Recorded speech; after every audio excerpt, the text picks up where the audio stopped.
At some point in your photo or video journey, you are going to find yourself stuck in a creative rut. This is a normal thing. It happens to all creatives. And it used to happen to me a lot more than it does recently. And I would say probably once or twice a year, I find myself in a situation where I go out trying to take photos. I have no idea what I'm trying to take a photo of, how to frame anything, how I want it to look. And when that happens, what I find really helps me is I take out a completely different focal length, a completely different lens that I don't normally use, something just to sort of spark my creativity and make me see the world in a different way. And this has become my go-to lens for that purpose. And the reason I'm making this video about this particular lens is because in the past, the lenses that I used that did a very, very similar thing were quite expensive. But this lens is like under $60. So I think this can sort of be this spark of creativity for just about anybody out there, find themselves stuck in a creative rut, want to see the world in a different way, shake up their creativity. This is the lens I'm going to recommend. Now, what is it? This is a 10mm f5.6 lens, and it can be had for like under $60 or something like that. It is a beautiful little lens. The image quality is excellent, and it gives you a unique view of the world that you only get from using a fisheye lens. Another thing that you should know about this lens is generally when I tell you a lens is an f5.6 lens, what I actually mean is it's an f5.6 to f16 or f22, depending on where you set the aperture. This is an f5.6 lens, meaning that's all it does. There is no aperture control whatsoever. The aperture is fixed in the lens, and that's it. You shoot at f5.6. Now, fortunately, f5.6 is almost a perfect versatile focal length for a fisheye lens like this, so I never really felt that I needed anything more. f5.6 in a fisheye lens also gets you an extremely deep depth of field, which means that although this is a manual focus lens, you can set the focus to about 1 meter, and at f5.6, everything from probably about 50 centimeters or a couple feet to infinity is going to be in focus. So it quickly becomes what they call a parfocal, or almost like a fixed focus lens, where you just put it on, set it to 1 meter, you can walk around, and everything you take a photo of is going to be in focus. The thing I like about this is it means it's just less for you to think about when you're trying to shake up your creativity. You can absolutely just focus on the framing, the image, the colors, the lighting, what's coming in through this lens, which of course, being a 10mm fisheye lens is going to be completely different than just about anything else you're shooting with. And so for me, that is the main way I use this lens, as a creative spark or as a creative inspiration. And being a fisheye lens, it does make you pay attention to things that you don't with a traditional lens. First of all, the closer to the edge of frame you get, the more that fisheye distortion comes in. This is something that you don't see with your other lenses. And what it does is it makes you really think about your framing of your photos and videos. What do you want on the edge of frame? What don't you want on the edge of frame? What do you want coming into the frame from the edge? So that distortion is a unique characteristic that you have to pay attention to, that you have to engage your mind in looking at, that you don't with a traditional lens. And across the course or across the entire image, you're going to get this bulbous distortion. Once again, it just causes you to look at your images and think about things in a different way when you are composing with this lens, a way that you just don't have to with a traditional lens. Now, there are a couple of practical use cases that I might recommend. The first thing is using it as a creative element to impersonate a body cam or GoPro type image. I found that when I was walking around the city or just trying to capture some sort of sneaky photo or sneaky video where I was really inconspicuous, just sort of holding the camera down at my side, it gets such a wide field of view that you can get quite close to objects and they're completely in the shot, and people don't even realize that you're necessarily taking a photo or video.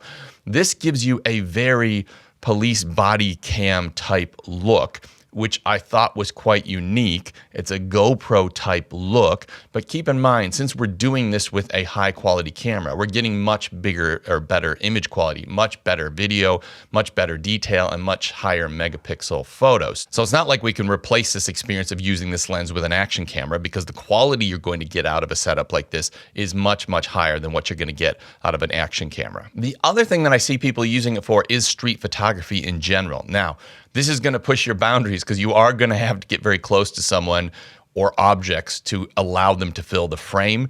You're really going to have to do this on the sly. If you stick this up in somebody's face, get enough for them to fill the frame, and they know that you're taking a photo or video, it's going to be quite confronting. But it can be used just kind of hanging at your side, thumb on the trigger, take a couple of shots, and you're going to get this unique view of the world that you're not going to get with other lenses when doing street photography. And even though this is an extremely inexpensive lens, everything about the lens feels far more premium than you think it would be. To start with, you've got an all metal lens, you've got a built-in metal lens hood, you've got a metal lens mount, metal focus ring, and you even have a push-on metal lens cap that just pushes on the front and stays nice and securely. And the focus function is extremely smooth on this. Now, most of the time, if you're not focusing close, you don't even need the focus function or the focus ring.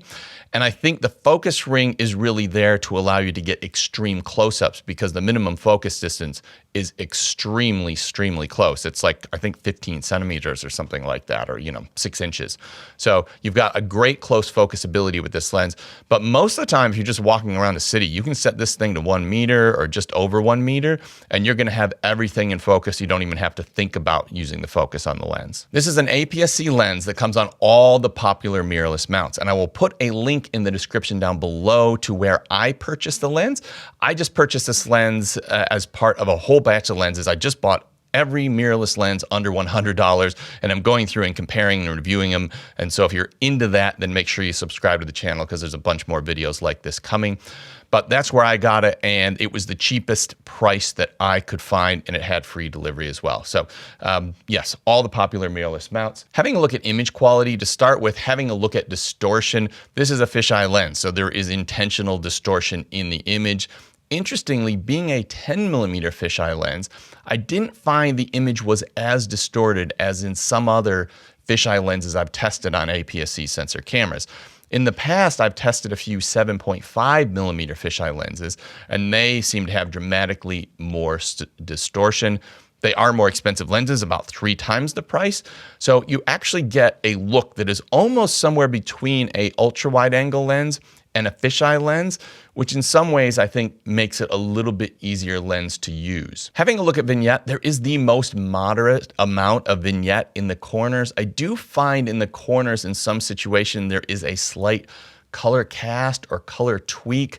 Sometimes this has to do with the angle of the light hitting the sensor more so than the lens. And I have actually seen different people report having different results as far as sort of change in colors depending on the sensor they're using. But when we're talking about a lens at this price point, it sort of hardly seems relevant.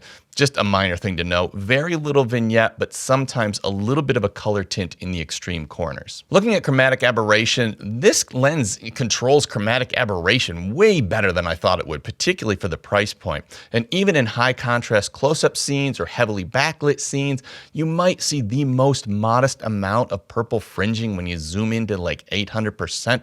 But in all real world situations, I didn't see any chromatic aberration that was distracting at all. When it comes to flare performance, this lens is not great, but it's not terrible. I would probably give it a mediocre score.